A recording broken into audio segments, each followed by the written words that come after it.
ಕ್ರಾಂತಿ ಸಮಾಚಾರಕ್ಕೆ ಸ್ವಾಗತ. ನಾನು ಜಾಫರ್ ನದಾಬ್. ಏನು ಧಾರವಾಡ ಜಿಲ್ಲೆಯ ಬಾಡ ಗ್ರಾಮದಲ್ಲಿ ನಾವಿರುವಂಥದ್ದು. ಇಲ್ಲಿ ಮಾವು ಬೆಳೆಗಾರರ ಒಂದು ಸದ್ಯದ ಪರಿಸ್ಥಿತಿ ಹೇಗಿದೆ, ಅಕಾಲಿಕ ಮಳೆಯಿಂದಾಗಿ ಮಾವು ಬೆಳೆಗಾರರ ಒಂದು ಸಂಕಷ್ಟದಲ್ಲಿ ಸಿಲುಕಿರುವಂಥದ್ದು. ಹೀಗಾಗಿ ಮಾವು ಬೆಳೆಗಾರರ ರೈತರನ್ನು ಮಾತನಾಡ್ತಾ ಹೋಗ್ತೇನೆ. ಈಗಿನ ಸದ್ಯದ ಪರಿಸ್ಥಿತಿ ಯಾವ ರೀತಿ ಇದೆ ಸರ್, ಇವತ್ತು ಯಾವ ರೀತಿ ಸಂಕಷ್ಟದಲ್ಲಿದ್ದೀರಾ, ಏನು ತೊಂದರೆ ಆಗ್ತಾಯಿದೆ? ನನ್ನ ಹೆಸರು ಕಲ್ಲನಗೌಡ ಪಾಟೀಲ್ ಅಂತೇಳಿ, ಧಾರವಾಡ ತಾಲೂಕು ಬಾಡದ ಊರದ ರೈತ. ನಾನೊಬ್ಬ ಸಾಂಪ್ರದಾಯಿಕ ಅಂದರೆ 30-42ನೇ ಜನ್ರೇಷನ್ ನಮ್ಮ ತಂದೆ ಅವ್ರ ಕಾಲಲ್ಲೂ ಕೂಡ ನಾವು ಮಾವಿನ ತೋಟ ಬೆಳ್ಕೊತ ಬಂದಿದ್ದೀವಿ. ಸಹಜವಾಗಿ ಈ ಮಲೆನಾಡು ಈ ಭಾಗಕ್ಕೆ ಮಾವು ಅನ್ನೋದು ಒಂದು ಕಮರ್ಷಿಯಲ್ ಆದಾಯ ಕೊಡುವಂಥ ಬೆಳೆಯಾಗಿದೆ. ಈ ಬೆಳೆಯಿಂದ ಪ್ರತಿಯೊಂದು ಕುಟುಂಬನೂ ಕೂಡ ನಮಗೆ ಮಾವಿನಿಂದ ಇಷ್ಟು ಹಣ ಬರ್ತೈತಿ, ಈ ವರ್ಷ ನಾವು ಈ ರೀತಿ ಮಾಡಬೇಕು ಅಂತ ವಿಶ್ವಾಸ ಇಟ್ಕೊಂಡು ಏನಾದರೂ ಒಂದು ಹೊಸ ರೀತಿ ಯೋಚನೆ ಮಾಡುವಂಥ ಆದಾಯವನ್ನು ಮಾಡುವಂಥ ರೈತ ಆ ರೀತಿ ಯೋಚನೆ ಮಾಡ್ತಾನೆ. ಆದರೆ ನಮ್ಮ 30-40-50 ವರ್ಷದಲ್ಲೂ ಕೂಡ ನಮ್ಮ ತಂದೆಯವ್ರನ್ನೂ 97 ವಯಸ್ಸ, ಅವರು ಇಷ್ಟು ಕನಿಷ್ಠ ಬೆಳೆ ಹಿಡಿದಿರುವಂಥದ್ದು ಯಾವಾಗೂ ಕೂಡ ಆಗಿರಲಿಲ್ಲ. 90% ಭಾಗ 5% ಮಾತ್ರ ಅಲ್ಲೊಂದು ಇಲ್ಲೊಂದು ಕಾಯಿ. ಈಗ ಸದ್ಯ ಈ ರೀತಿ ಒಂದು ಕಾಯಿ, ಎರಡು ಕಾಯಿ ಇಡೀ ತೋಟ ನೋಡಿದ್ರೆ ನಮಗೆ ಕನಿಷ್ಠ ಇವತ್ತು ಬೆಳೆ ಇಲ್ಲ. ಅದಕ್ಕೆ ನಾವು ಅನೇಕ ರೀತಿ ಒಳಗೆ ತರಬೇತಿ, ಕೃಷಿ ಇಲಾಖೆಯಿಂದ ತರಬೇತಿ ಕೊಟ್ಟರು. ಇವತ್ತು ಇದು ಮಾವು ಹವಾಮಾನದ ಆಧಾರಿತವಾಗಿ ಬೆಳೆಯುವಂಥ ಬೆಳೆಯಾಗಿರೋದ್ರಿಂದ ಅನೇಕ ತರಬೇತಿಗಳನ್ನು ಕೂಡ ಇವತ್ತು ಯಾವ ರೀತಿ ಹೊಸತನವನ್ನು ಇವತ್ತು ನಮ್ಮ ತೋಟಗಾರಿಕೆ ನರೇಂದ್ರ ಸಂಶೋಧನಾ ಕೇಂದ್ರ ಗೋಪಾಲಿ ಸರ್ ಇದ್ರಾಗ ನಾವು 2-3 ಟ್ರೈನಿಂಗಿಗೆ ಹೋಗಿದ್ದೀವಿ. ಇಂಥ ಅವರೆಲ್ಲ ಕ್ರಮಗಳನ್ನು ಅನುಸರಿಸಿದರೂ ಕೂಡ ಇವತ್ತು ಮಾವನ್ನು ನಾವು ಬೆಳೆಯನ್ನು ಕಾಪಾಡ್ಕೊಳ್ಳೋಕೆ ರೈತರ ಕಡೆಯಿಂದ ಸಾಧ್ಯ ಆಗಿಲ್ಲ. ಇವತ್ತು ಎಷ್ಟು ಸಾಧ್ಯ ಆಗಿಲ್ಲ ಅಂತಂದ್ರೆ, ಇವತ್ತು ಯಾವುದೇ ಒಂದು ಕಾರಣದಾಗೂ ಕೂಡ ಇವತ್ತು ಆ ರೀತಿ ಬೆಳೆ ನಿಲ್ಲುವಂಥ ಸ್ಥಿತಿ ಒಳಗೆ ಅದಿಲ್ಲ. ಆ ಕಾರಣಕ್ಕಾಗಿ ಈ ರೈತರ ರೀತಿಯಿಂದ 190% ಬೆಳೆ ಇಲ್ಲ. ಈ ಬೆಳೆಯಿಂದ ಮತ್ತೆ ಇವತ್ತು ಅನೇಕ ಇಡೀ ನಮ್ಮದು ಒಬ್ಬರದ್ದು ಅಂತಲ್ಲ, ಇಡೀ ಈ ಭಾಗದವ್ರದ್ದು ಕೂಡ ರೈತರದ್ದು ಇದಿಲ್ಲ. ಆದರೂ ಕೂಡ ಇವತ್ತಿನ ಮಾರ್ಕೆಟಿನ ದೃಷ್ಟಿಯಿಂದ ನೋಡಿದಾಗ ಇವತ್ತು 150-200 ರೂಪಾಯಿಗೆ ಇವತ್ತು ಮಾವಿನ ಹಣ್ಣು ಡಜನಿಗೆ ಹೋಗುವಂಥದ್ದು ಐತಿ. ಇಂಥ ಇವತ್ತು ಕ್ರೇಟಿನ ಲೆಕ್ಕ ಹೋದರೂ ಕೂಡ 50 ರೂಪಾಯಿ. ಮತ್ತು ಅಲ್ಲಿನೂ ಕೂಡ ಯಾರ ರೈತರದ್ದು ಕೂಡ ಮುಂದೆ ಬಂದು ತೊಗೊಂಡು ಹೋಗುವಂಥ ಸ್ಥಿತಿ ಒಳಗೆ ಇವತ್ತು ಮಾರುಕಟ್ಟೆನೂ ಸಿಗಾಕತ್ತಿಲ್ಲ. ಇವತ್ತು ಹಣ್ಣು ಮಾಡಿ ಕಾಸು ಮಾರಾಟ ಮಾಡಿದ್ರೆ ಅದು ಕೂಡ ಸಾಧ್ಯ ಆಗಕತ್ತಿಲ್ಲ. ಇವತ್ತು ಯಾವುದೇ ರೀತಿಯಿಂದನೂ ಕೂಡ ಮುಂದೆ ಬರುವಂಥ ಸ್ಥಿತಿ ಇಲ್ಲ. ಸ್ವಂತ ನಾವು ಬೆಳೆದಂಥ ಬೆಳೆಯನ್ನು ನೇರವಾಗಿ ತಿನ್ನುವಂಥ ಗ್ರಾಹಕರಿಗೆ ಕೊಡುವಂಥ ನಮ್ಮದು ಒಟ್ಟು 600 ಗಿಡ ಅದಾವೆ. 600 ಗಿಡದೊಳಗೆ 60-70% ನಾವು ನೇರವಾಗಿ ತಿನ್ನೋರು ಕೊಡ್ತಿದ್ವಿ. ಈ ಎಲ್ಲರೂ ತಿನ್ನೋರು ನಮಗೆ ಹಣ್ಣು ಕಳಿಸ್ರಿ ಅಂತ ಕೇಳ್ತಾರೆ, ನಮ್ಮ ಕಡೆ ಕೊಡೋಕೆ ಹಣ್ಣಿಲ್ಲ. ಈ ಸರ್ತಿ ಭಾಳ ಕಷ್ಟದ ಸ್ಥಿತಿ ಒಳಗೆ ಐತಿ. ಮತ್ತು ಇದು ನಮ್ಮ ಕುಟುಂಬದ ಮೇಲೆ ಆರ್ಥಿಕವಾಗಿ ದೊಡ್ಡ ಪರಿಣಾಮ ಬೀರುವಂಥದ್ದು ಐತಿ. ಅದಕ್ಕೆ ಸರ್ಕಾರ ಇನ್ಶೂರೆನ್ಸ್ ರೂಪದಿಂದ ಅನ್ನುವಂಥದ್ದನ್ನು ನಾವು ಎಲ್ಲರೂ ಮಾಡಿದರೂ ಕೂಡ ಇದು ಅಷ್ಟು ಪ್ರಮಾಣದೊಳಗೆ ರೈತ ಇದನ್ನು ಸರಿದೂಗ್ಸೋಕ್ಕಾಗಲ್ಲ ಅನ್ನುವಂಥದ್ದು ರೈತನ ಕಷ್ಟವನ್ನು ತಮ್ಮ ಈ ಮಾಧ್ಯಮದವ್ರ ಮುಂದೆ ಹೇಳುವಂಥ ಒಂದು. ಈಗ ಹೋದ ವರ್ಷಕ್ಕೆ ಹೋಲಿಸಿದರೆ ಈ ವರ್ಷದ ಪರಿಸ್ಥಿತಿ ಯಾವ ರೀತಿ ಇದೆ ಸರ್? ಹೋದ ವರ್ಷದ ಒಂದು ಹಂತದ ಫಸಲು ಚೆನ್ನಾಗಿತ್ತು ರೀ ವಾಸತ್ತೆ ಒಂದು ವಿಷಯಕ್ಕೆ. ಆದರೆ ಕೊನೆಯ ಭಾಗದೊಳಗೆ ಮಳೆಯಾಗಿ ಕಷ್ಟ ಆಯಿತು. ಆದರೆ ಈ ಸರ್ತೆ ಇವು ಮಾವಿನ ಅಗಳ ಹಿಡಿಲಿಲ್ಲ. 99% ಅಗಳು ತಗೊಂಡು ಇವತ್ತು ಕಾಯಿ ಆಗುವಂಥ ಸ್ಥಿತಿನೇ ಇಲ್ಲ. ಆದರೆ ಎಲ್ಲೋ ಒಂದು 5%-10% ಆದರೂ ಕೂಡ ಅದಕ್ಕೆ ಮಾರ್ಕೆಟ್ ಇಲ್ಲ. ಅದಕ್ಕೆ ಒಂದು 5%, ನಮ್ಮದು 100ಕ್ಕೆ 5% ಕೂಡ ಕಾಯಿ ಇಲ್ಲ. ಮತ್ತು ಮಾರ್ಕೆಟಿನ ದೃಷ್ಟಿಯಿಂದನೂ ಕೂಡ ಇವತ್ತು 50% ವಾಸತೆ. ಈ ಸದ್ಯ ಕಾಯಿ ಇದರ 30 ರೂಪಾಯಿ 50 ರೂಪಾಯಿ. ಇದನ್ನು ಪಾಲನೆ ಮಾಡ್ಬೇಕಂತ ಔಷಧಿಗಳನ್ನು ಯಾವ ರೀತಿ ಮಾಡ್ತಾ ಇದ್ರಿ?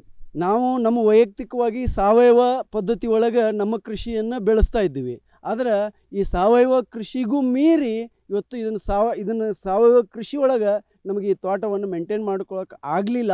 ಆದರೂ ಕೂಡ ಪೂರ್ತಿ ನಮ್ಮ ಫಸಲು ಯಾವುದೇ ರೀತಿ ಫಸಲು ಈ ಸರ್ ಸಿಗಲೇ ಇಲ್ಲ ಅಂತ. ನಾವು 2 ಸತಿ ಬಿಟ್ಟು 4-5 ಸರ್ತಿ ನಾವು ಈ ಔಷಧಿನ ಸಿಂಪರಣೆ ಮಾಡಿದರೂ ಕೂಡ ಈ ಫಸಲನ್ನು ನಮ್ಮ ಕಡೆಯಿಂದ ಸಂರಕ್ಷಣೆ ಮಾಡಿಕೊಂಡು ಅದನ್ನು ಹೂವನ್ನು ಕಾಯಿ ಮಾಗಿಸುವಂಥ ಸ್ಥಿತಿಗೆ ತೊಂಬರೋಕ್ಕೆ ಕಷ್ಟ ಆಯಿತು ಅಂತ. ಒಟ್ಟಾರೆಯಾಗಿ ನೀವು ಈ ಸದ್ಯದ ಪರಿಸ್ಥಿತಿ ಏನು ಹೇಳ್ತೀರಾ ಸರ್? ರೈತಂದು ಭಾಳ ಚಿಂತಾಜನಕ ಐತಿ. ಇದು ರೈತ ಮಾವು ಅನ್ನೋದು ಆರ್ಥಿಕವಾಗಿ ಅವಲಂಬನೆ ಐತಿ.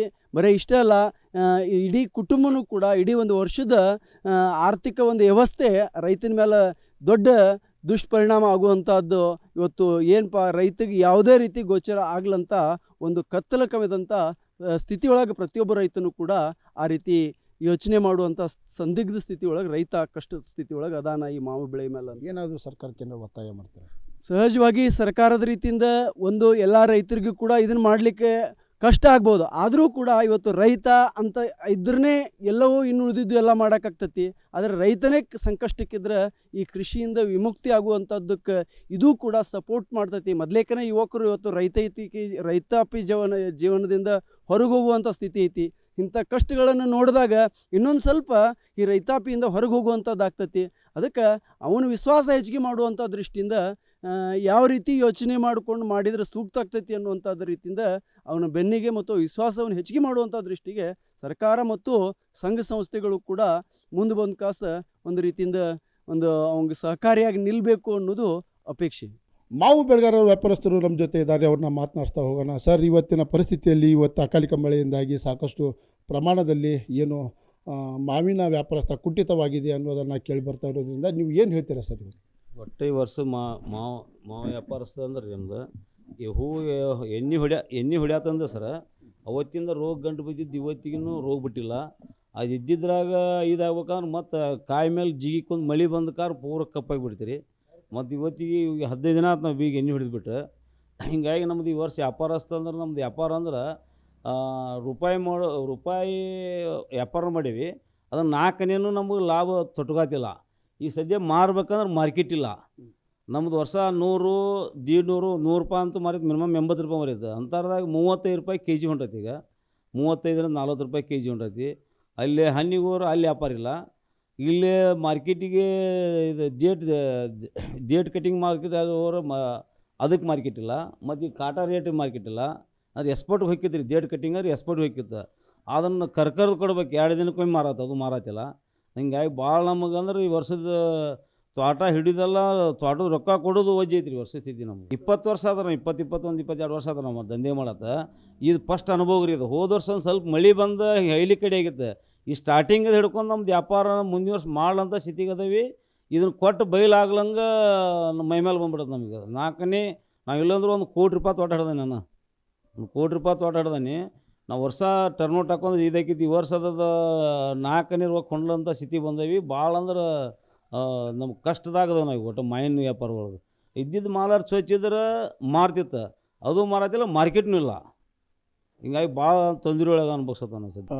ವರ್ಷ ನೀವು ಎಷ್ಟು ಔಷಧಿಯನ್ನು ಹೊಡಿತೀವಿ ಮತ್ತು ಅದರ ಸಂರಕ್ಷಣೆಯನ್ನು ಯಾವ ರೀತಿ ಮಾಡ್ತಾಯಿದ್ರಿ? ನಾವು 8ರಿಂದ 9, 10 ಲಕ್ಷ ರೂಪಾಯಿ ಔಷಧ ಹೊಡಿತಿದ್ವಿ. ಒಂದು 8 ಲಕ್ಷ. ಈ ವರ್ಷ ಒಂದು 12 ಲಕ್ಷ ರೂಪಾಯಿ ಔಷಧ ಹೊಡೆದ್ರು ನಮಗೇನಾದ್ರು ರೋಗ ಹಿಂದೆ ಸರಲಿಲ್ಲ. ಒಟ್ಟು 2-3 ಸಲ ಹೊಡಿತಿದ್ವಿ ರೀ. ಈ ಸಲ 8 ಸಲ ಹೊಡೆದವ್ರಿ. ಈ ವರ್ಷ 8 ಸಲ ಎಣ್ಣೆ ಹೊಡೆದ್ರು ಈ ಮಳೆಯಿಂದ ನಮಗೇನಾದ್ರು ಭಾಳ ಹಿಂಸರಿ ಅಂತ ಆಗಲಿಲ್ಲ. ಇದ್ದಿದ್ರೊಳಗೆ ಮಾರ್ಕೆಟ್ ಅಂತೂ ಅಪ್ಪೋಟ್ ಇಲ್ಲೇ ಇಲ್ಲ ರೀ. ನಾವು ಅದಕ್ಕೆ ಆಳಿಗೆ ಕೊಡ್ಬೇಕಾದ್ರೆ 500-600 ರೂಪಾಯಿ ಪಗಾರ ಕೊಡ್ಬೇಕು. ತೋಟದ ರೊಕ್ಕ ಅವರು ಪಾಪ ಹಿಡ್ದಿರ್ತಾವಂತ ತೆಪ್ಪಿಗೆ ಅವ್ರಿಗೆ ಕೊಡ್ಬೇಕು. ಅದನ್ನೆಲ್ಲ ತೆಗೆದು ನೋಡ್ರಿ ನಮ್ಗೆ ಯಾವುದೂ ವರ್ಕೌಟ್ ಅನ್ನೋದಲ್ಲ ರೀ. ನಮ್ದು ಅದ್ರ ಮಾತಾಡ್ಲಂಥ ಸ್ಥಿತಿ ಅದ ನಾವು ವ್ಯಾಪಾರ ಅಂದ್ರೆ. ಏನು ಒತ್ತಾಯ ಮಾಡ್ತೀರಿ ಇವಾಗ? ಅಲ್ಲ, ಏನು ಒತ್ತಾಯ ಮಾಡೋದು, ಏನು ಅದ್ರ ಕೂಡ ಗುದ್ದಾಡ್ಬೇಕು. ನಾವು ಮಾಯಂಗಿಡ ಕೂಡ ಗುದ್ದಾಡ್ಬೇಕು. ಅದನ್ನು ಬಿಟ್ಟರೆ ಬೇರೆ ಗುದ್ದಾಡಕ್ಕಂತೂ ದಾರಿ ಇಲ್ಲ ರೀ. ಅವ್ರು ಕೂಡ ಮಾಯಂಗಿಡ ಕೂಡ ಗಿಡದ ತೋಟ ಕೊಟ್ಟಿರ್ತಾರೆ, ಮತ್ತು ಅವ್ರು ರೊಕ್ಕ ಕೊಡಲೇಬೇಕಾಗುತ್ತೆ. ನಾವು ಪಾಪ ಒಬ್ಬರು ಪುಣ್ಯಾತನ ಬಿಟ್ಟಾರ ಒಂದು ಸ್ವಲ್ಪ ಬಿಟ್ಟರು ರೊಕ್ಕ ತೆಗಿಲಂತ ಸ್ಥಿತಿ ಒಳಗೈತೆ ರೀ ಇದ್ದ ಮಾಲ್ ಒಳಗೂ. ಮತ್ತು ನಮ್ಮದು ಮಾಲ್ ಭಾಳ ಹೈಲೈಟ್. ನಾವು ಇಲ್ಲಾಂದ್ರೂ ಈ ದಿನದೊಳಗೆ 300-400 ಟ್ರೇ ಹೇಳ್ತಿದ್ವಿ ನಾವು ಮಾಲ್ ಇರೋದ್ರಿಂದ. ಈ ಸದ್ಯ ನಾವು ದಿನ 60-70 ಟ್ರೇ ಹೇಳ್ತೀವಿ ರೀ. 400 ಟ್ರೇ ಹರಿ ಅಂತಲೇ ಒಂದು 50-60 ಟ್ರೇ ಹೇಳ್ತೀವಿ ನಾವು.